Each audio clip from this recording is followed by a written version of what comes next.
Ratusan ekor kambing yang dipesan pedagang untuk hewan kurban di Hari Raya Idul Adha ditemukan mati di atas kapal setelah tiba di Pelabuhan Punggur Batam, Kepulauan Riau. DKP2KH memastikan ratusan kambing itu mati bukan karena terpapar PMK, melainkan akibat kelelahan lantaran terlalu lama di perjalanan laut yang memakan waktu 4 hari.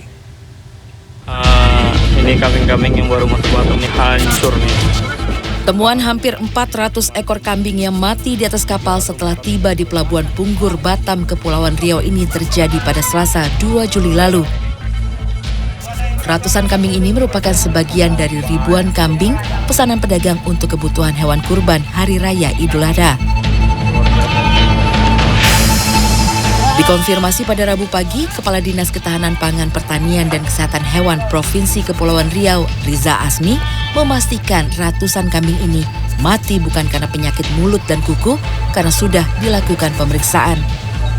Mereka mati karena faktor kelelahan menempuh perjalanan laut selama 4 hari. Hewan kurban itu dikirim menggunakan kapal laut dari Pelabuhan Panjang, Lampung Tengah pada 29 Juni dan tiba Selasa 2 Juli lalu. Dari 2.928 ekor kambing yang didatangkan dari Lampung Tengah, 393 ekor kambing mati dalam perjalanan dan 63 ekor kambing mati di kandang.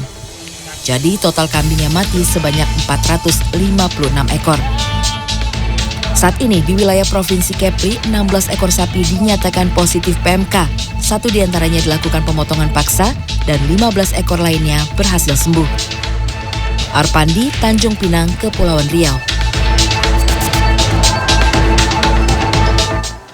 Wabah penyakit kuku dan mulut di tanah air membuat Majelis Ulama Indonesia mengeluarkan fatwa syarat bagi hewan kurban. Ya, ini lalu apa saja syarat sah bagi hewan kurban yang terjangkit PMK?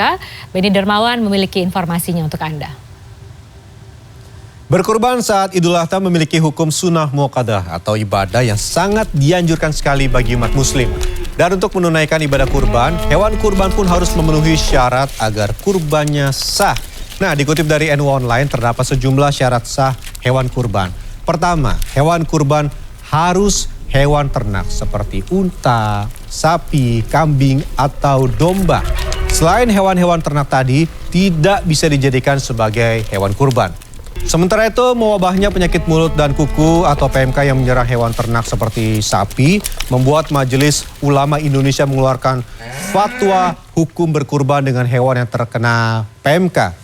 Yaitu, hewan yang terkena PMK dengan gejala klinis kategori ringan seperti lepuh ringan pada celah kuku, kondisi lesu, tidak nafsu makan, dan keluar air liur lebih dari biasanya, ini hukumnya sah untuk dijadikan hewan kurban.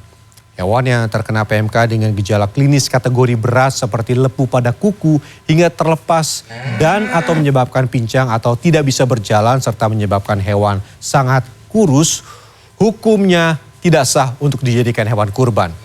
Hewan yang terkena PMK dengan gejala klinis kategori berat dan sembuh dari PMK dalam rentang waktu ini diperbolehkan kurban, yaitu 10 sampai dengan 13 Zulhijjah, maka hewan ternak tersebut sah untuk dijadikan hewan kurban. Hewan yang terkena PMK dengan gejala klinis kategori berat dan sembuh dari PMK setelah lewat rentang waktu yang diperbolehkan berkurban, maka sembelihan hewan ini dianggap sebagai sedekah, bukan hewan kurban. MUI juga mengeluarkan panduan kurban untuk mencegah peredaran wabah PMK, seperti orang yang ingin berkurban serta penjual hewan kurban wajib memastikan hewan yang akan dijadikan hewan kurban ini memenuhi syarat sah, khususnya dari sisi kesehatan sesuai dengan standar yang ditetapkan oleh pemerintah. Umat Islam yang melaksanakan kurban tidak harus menyembelih sendiri dan atau menyaksikan langsung proses penyembelihan. Kemudian daging kurban dapat didistribusikan ke daerah yang membutuhkan dalam bentuk daging segar atau daging olahan. Panitia kurban dan lembaga sosial yang bergerak di bidang pelayanan ibadah kurban diwajibkan menerapkan prinsip kebersihan dan kesehatan. Nah, selain syarat-syarat tadi yang perlu diperhatikan adalah waktu penyembelihan. Hewan kurban disembelih pada waktu Idul Adha atau pada 10 Zulhijjah atau setelah lewatnya waktu yang cukup untuk salat 2 rakaat dan 2 khutbah yang terhitung sejak matahari terbit. Waktu penyembelihan hewan kurban ini berlangsung hingga matahari terbenam pada hari Tasyrik yang terakhir, ini pada 13 Zulhijjah.